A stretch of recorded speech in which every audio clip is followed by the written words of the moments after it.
Thanks, Gautam, and good morning, everyone. I'm Abhishek, and really excited to be here today. So let's start with a question, right? How many of you here work on building backend services of any type, any form? Okay, a lot of you. And how many of you expose APIs in your backend services, which can be called by some front end? Okay, almost again, same, right? Now, what I'm going to talk about today is one of the challenges that we faced with this form of communication between front-end and back-end, which leads to something called polling, and how we solved it by leveraging the power of Go, gRPC, and Redis by building a real-time communication platform. So before we start, a little bit about myself. So as I mentioned, I work as a software architect at Cred. In the past, I've worked with companies like Flipkart and Razorpay. I have also been a contributor to open source projects like Ceph and Kong, and I've been writing Go for almost 6 years now. So now, talking about Cred, I know a lot of you already use Cred app, but our mission as Cred is to catalyze the financial progress of India's trustworthy by rewarding prudent behavior. To become a Cred member, you need to have a certain credit score. But once you become a Cred member, you get access to a variety of offerings. For example, we help you pay your credit card and utility bills on time. We help you to track and renew your insurance policies. You can also do UPI payments on Cred. You can buy premium D2C products. You can even book luxurious travel stays, right?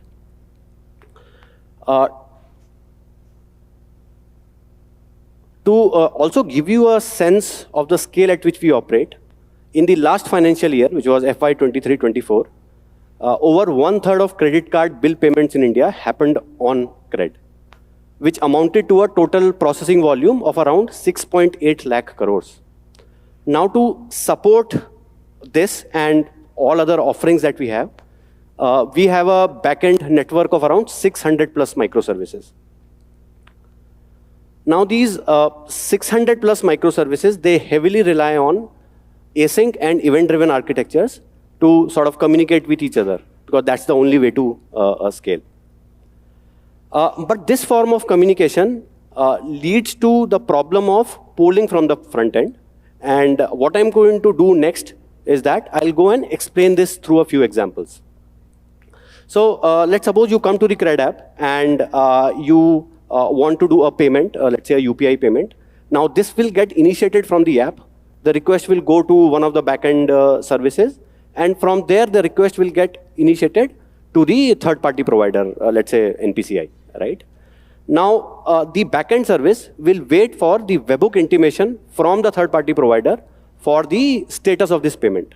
Now, meanwhile, what is happening is the front end keeps on asking the backend on the status of this payment, right? Now, this is an example of polling. Similarly, once you complete your payment and you move to the post-payment screen, we also allocate a reward to you, right? Now, here also similar thing happens wherein the front end keeps asking the backend on what reward has been allocated to you, right? Now, in this case, the only difference being that the payment service, instead of talking to the third-party provider, it talks to an internal service, let's call it the reward service, right?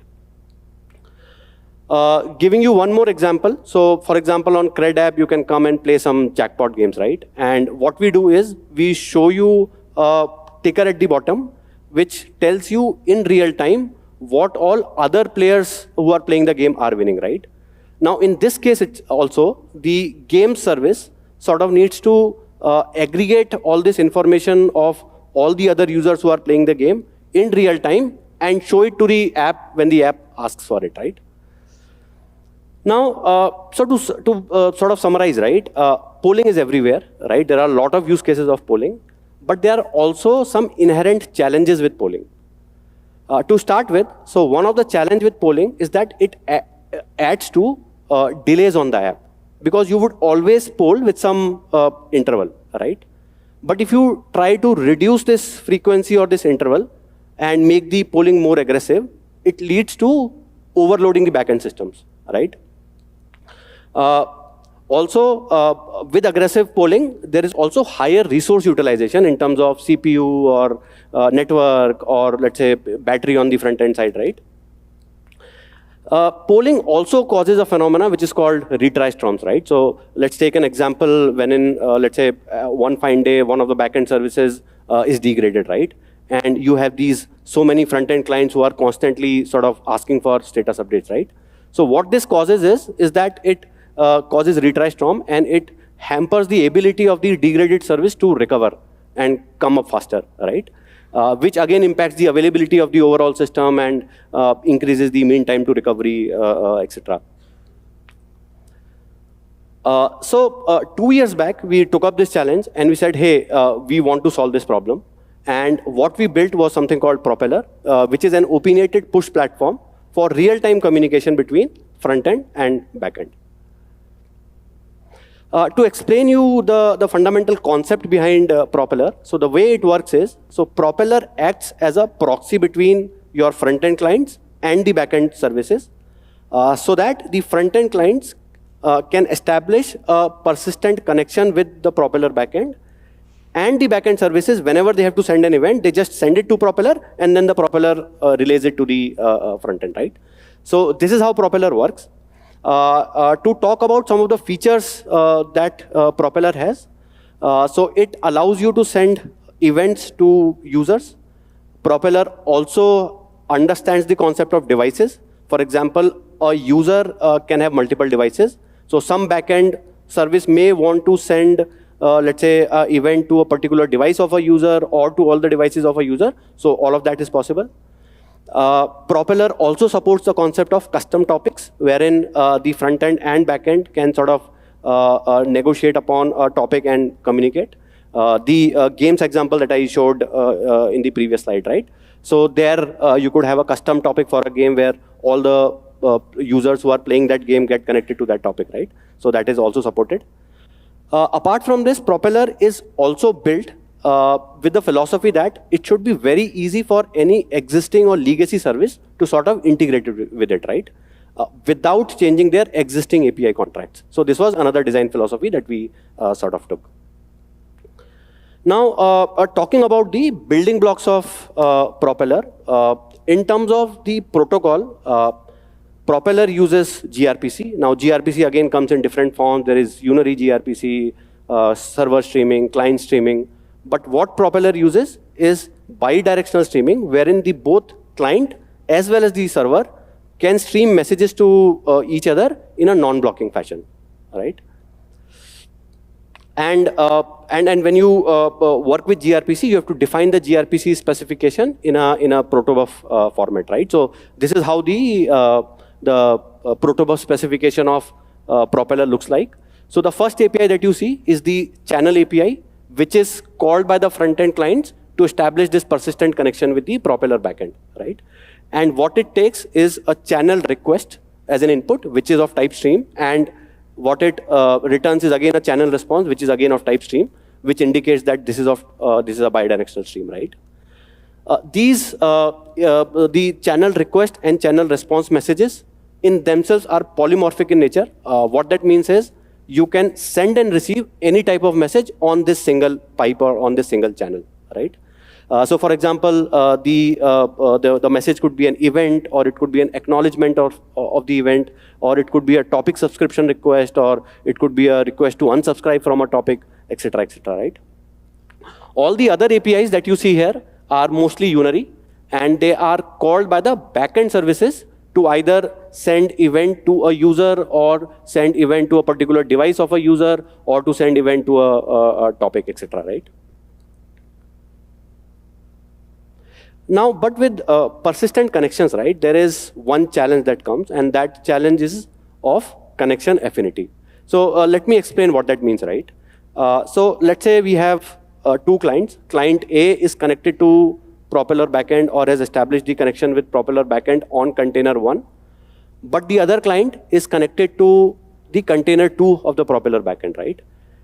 And a backend service, if it has to send an event to client A, this event has to be proxied through the container 1, but the event which has to go to client B has to be proxied through container 2, right?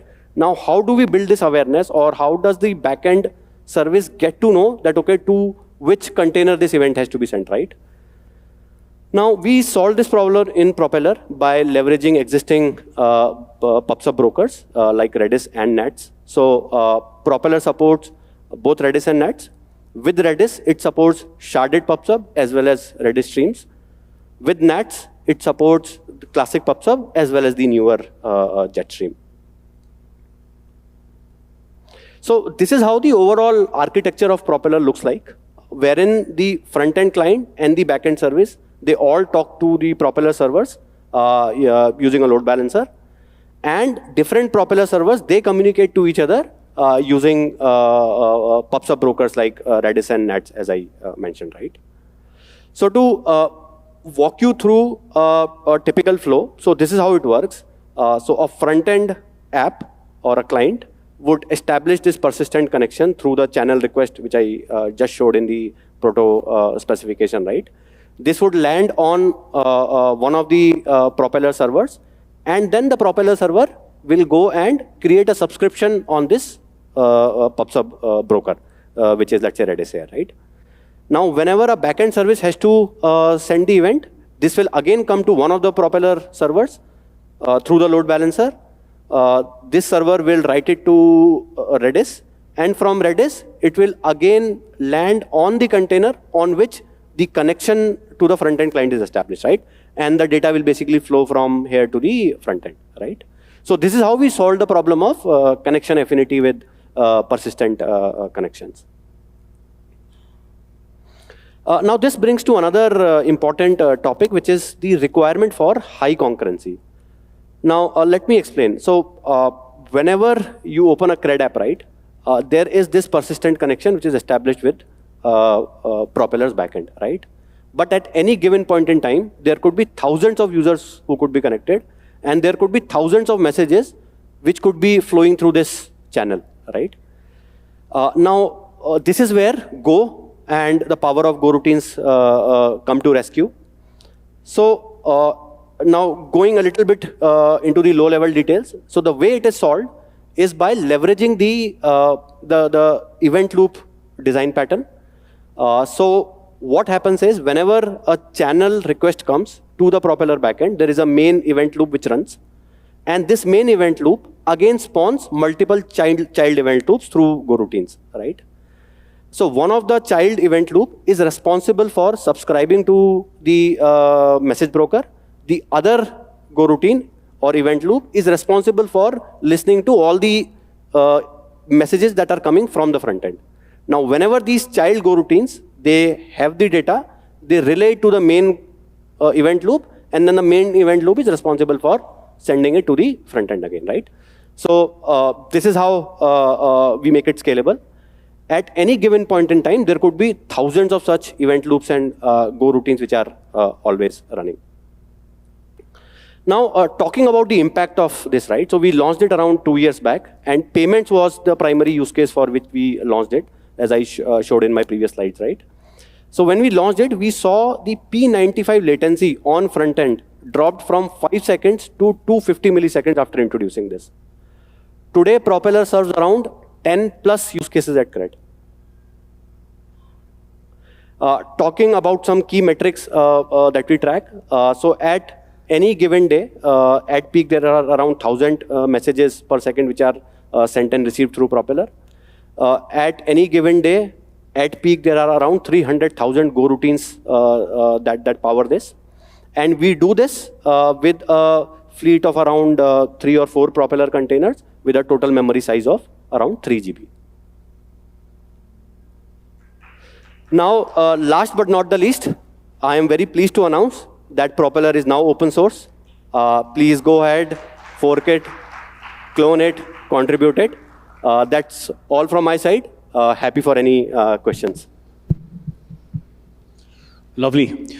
My first question for him was going to be, is this open source or not? And there it is. Yes, please go ahead. Yeah. So as you told, like UI is waiting for the data to come from backend. So that's why polling was there. Okay. Now you introduce Propeller. Now, isn't the backend is waiting for the NPCI API or any other payment API? So isn't polling happening there? How you are like working on the backend side? They might be waiting for the results, okay, for the output. So polling, Yes. it So continued there. You solved the front end problem, but what about the backend?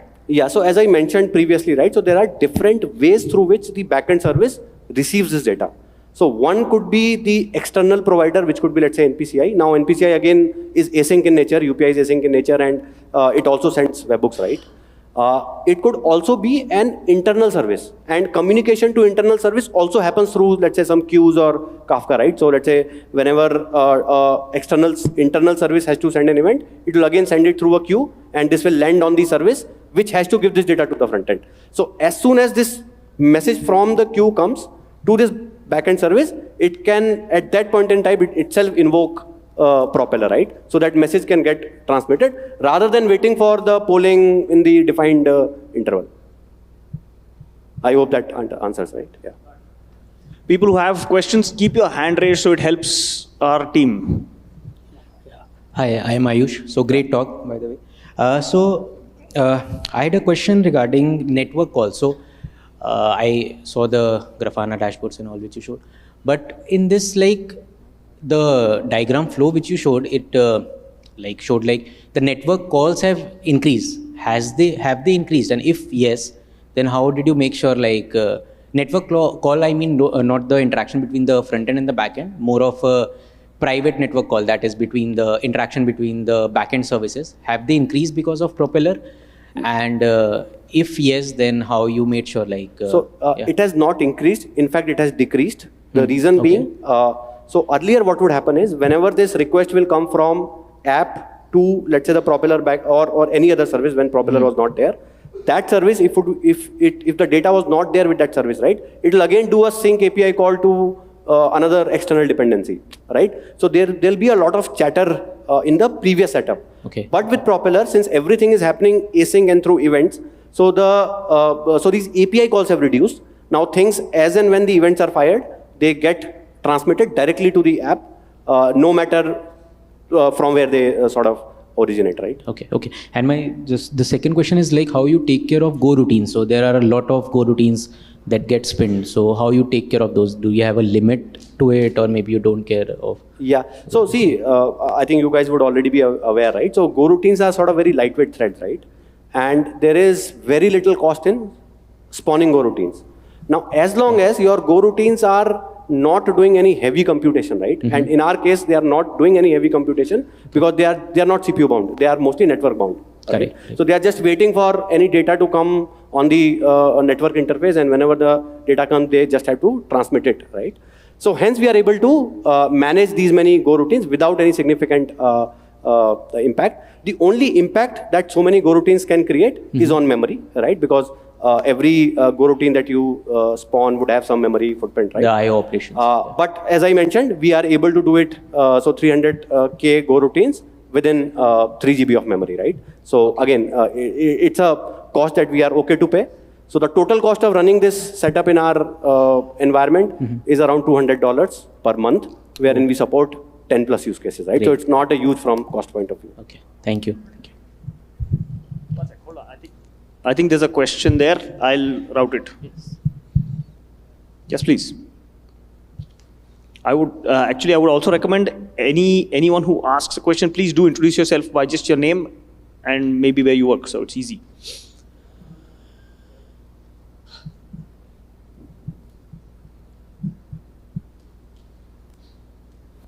All right, let's have a question from here first. We'll come back to you. Hey, hi, myself Shri Prasad from PubMatic. I have a question around the disaster recovery. Whether disaster recovery, if Propeller is having some issues and it's going down, let's say, okay, so let's say any pub sub interface is going down, then how we are making sure that disaster recovery and Yeah, so that's a very good question. And in fact, when we rolled it out, that was also the thought that we had in our mind, right? So what we had done was, so on the front end side, which is our app, the client app, right? We have API polling as a fallback. So what that means is, if the event does not come, right, polling is anyways going to happen, right? So we have put polling as a fallback mechanism, but till now, in last 2 years of running Propeller, we have not seen any major issues with it. We are able to scale it well. The other thing that helped us was that, so in Propeller, we, as I mentioned, right, we support message which could be sent as a binary blob, right? Which means the existing services can just serialize their JSON and send it through this route, and the front end need not worry about how to deserialize it, because it's the same format. Either it is coming through your REST API or is it coming through Propeller, right? So that's also what helped us. Okay. Cool. Thanks. Let's have a question from there. Hello, my name is Shashank. I work for SureTech, and I have a question. When we say that we create persistent channels, persistent network connection between front end and back end, how do we tackle the challenge of TCP timeout? Sorry, what timeout? Connection timeout, TCP timeout. Yeah, so gRPC as a protocol also has support for pings, right? So you can actually define in your configuration these constant pings that go from the client to the server, right? So that's just a configuration. So that keeps the TCP connection alive. I think you had a question here. Hey, I'm Karan. I work for customer.io.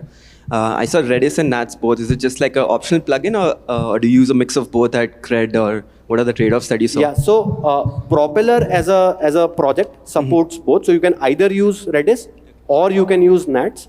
And in Redis and Nats, you can again use different flavors of PubSub, right? But at Cred, we use Redis primarily. Okay, thanks. Right. Hello. Hi, I'm Dharidhar from Kotak Securities. You said the Propeller communicates with each other on what request goes via the Redis PubSub, right? What if the PubSub's network, that package is dropped? Have you seen this behavior in yourself, in your this, and how do you solve it? See, this is the resiliency that you anyways have to build when you are building any application, right? So you need to ensure that you have proper timeouts with Redis. You should have proper retries when you are pushing to Redis, etc., right? So it is solved through that, and Redis in itself is a battle-tested system. So on Redis itself, we have not seen such issues as such. You have not seen any of the package being dropped in the PubSub? No, no. So, but what can happen is, so Redis PubSub, if the subscriber is not present, right, and a message is published to this PubSub, that message is dropped. So that is the expectation that we have from the system. And that's why we also support Redis streams. So Redis streams is persistent, wherein even if the subscriber is not there, the message is persisted. And whenever the subscriber comes, it can consume, right? So you can just toggle it and you can say, hey, I need persistence or I do not need persistence. Based on that, either PubSub will be used or streams will be used. Yeah. So you're saying it's a configuration that you can set up whether you want to guarantee message delivery or drop. Correct. Yes. Okay. So yeah, this side Nikhil Vaidya. I just want to know, like, what are the challenges and limitations when you implemented or integrated this Propeller, right?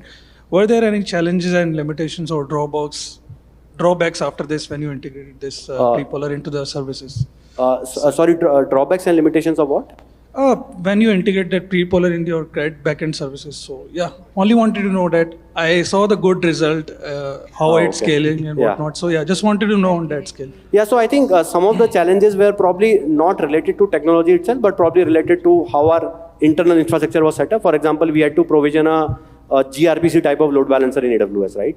Or we had to, so we also use Kong as a API gateway. So we had to bind HTTP to port on Kong, right, to enable. So I think this setup, when we were doing it for the first time, was sort of challenging, I would say. But apart from that, we have not seen anything else. Yeah. There are a lot of questions. We are going to take them up. We have time. Yeah. Hi, sir. My name is Shomo. Okay, I work for CalSoc. And my question regarding what you were telling, that goroutines. Okay, right now you told that it's not doing some heavy processing, right? But suppose in the future, if it is doing some heavy processing and all, how you're thinking of like managing those memory? Because at that point of time, that within 3 GB, it won't be possible, right? So at that point of time, what you will do, like what are your thought process on that part? and obviously coroutine leakages obviously will be there. So how you guys are handling it? So see, this is the design for philosophy wherein we want to keep the separation of concerns intact, right? So this is a communication platform, and this is only responsible for communication. It is not responsible for, or we do not want to make it responsible for any heavy computation, right? Okay. So that's the design philosophy through which we would we have designed this, and we would want to continue with that. So in such a case, what you would want to do is have that go routine, delegate it to any other worker anywhere else, and delegate it off and free yourself to ensure your communication platform doesn't get compromised. Okay, cool. Yeah, thank you. We have a question in the center here. Hello. If the connection to the propeller gets lost from the front end, also from the other service where the PubSub is, then how it is handled at your side? So if the connection from front end is lost, is it? Yeah. To Propeller? Propeller. Yeah, so we have, again, retries on the front end side. And this is also handled through the orchestration on the front end, wherein, let's say, if you are entering in a screen, right, and let's say if you do not have the connection, so you will first make the API call to ensure that you have the latest data. And then you will, once the connection is established, then you will rely on the connection, right? So I think this also requires some sort of orchestration on how you are building your clients. Yeah, but if front end is not aware of what they need to get, if the server is pushing some data to the front end, in that case, how it is handled? Yeah, so if the backend is sending some data to front end and front end is not available, then that message gets dropped if you are using Redis PubSub. But if you are using Redis streams, then that message is persisted. Okay, thank you. So whenever the front end comes, it can consume it. I'll keep time for a last couple of questions. I think we have one there.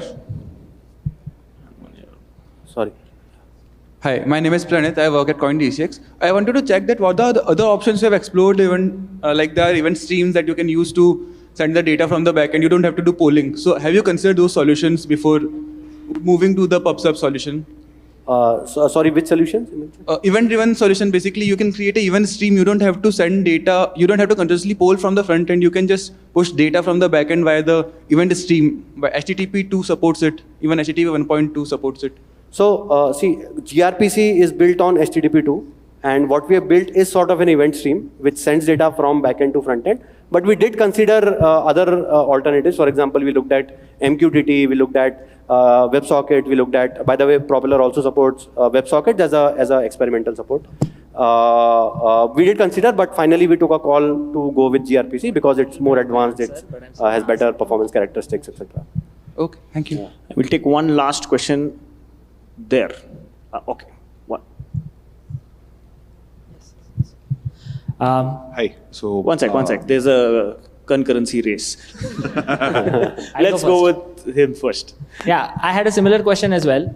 Because the front end is making a persistent connection with the Propeller, right? First of all, I wanted to know what this persistent connection is. Is it a long-living HTTP connection or a WebSocket based? And then why did not we choose the WebSocket connection from the front end to the backend itself? Is it because of the number of backend services? Yes, so actually that's the right point. So first of all, this persistent connection is a persistent TCP connection, and gRPC works on top of, again, TCP, right? Secondly, we did not choose WebSockets because gRPC is what we feel more superior than WebSocket because you can define your contracts in the protobus specification. It has better performance characteristics, right? And we wanted this proxy to be in between because 600 plus services are all written in REST and whatever, right? And it is not possible to go and ask each and every team, each and every service to make the change of the request response at their side, right? So introducing this proxy also helps with gradual adoption, rollout, faster adoption, etc. Right? Yeah. Okay, so can we say that Propeller is basically like a transparent middleware between front end and back end? Yes. And it can help you to manage a variety of different sort of connection, whether it is HTTP, gRPC, WebSockets, anything like that, right? Correct. Along with, so it is also opinionated. So it has exposed certain constructs in terms of what is an event, what is a channel, what is a topic, what is a device. So it also sort of enforces some of those constructs which are needed for especially a front end to back end sort of a communication. Great talk. Thank you. Yeah. And one last question. Hi. So my name is Zain. I'm from working at Bandhan at the moment. Just wanted to understand, one of the points you mentioned was ease of integration for legacy systems, right?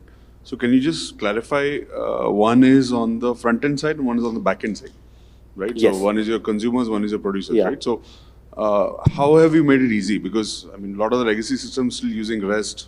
I mean, using a gRPC, it's quite advanced for them. Correct. So how have you managed that challenge? Yes, so that was in fact the primary challenge that we faced, right? How do we ensure that we are able to migrate all the 600 services?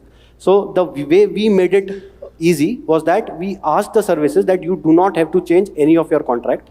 Let's say if you send a particular JSON in your response, what you need to do is you just serialize that JSON and send it in the API call to Propeller, right? Okay. Similarly, on the front end side, what we said was, hey, you are anyways deserializing this HTTP response or putting it in your Pojo or whatever, right? What you need to do is just listen it from this channel and then deserialize into the same Pojo which you were using before, right? So this way it became very easy, and this was also by the way done by platform teams on the front end side as well, right? Okay. Like how we have a Propeller on the backend side. So it became very easy. So any new use case that has to go live, it is hardly a day worth of effort to integrate Propeller, because they don't have to change anything. They just have to sort of write a consumer whenever they get the event, just create the same payload and send it to Propeller. Okay, got it. Thanks.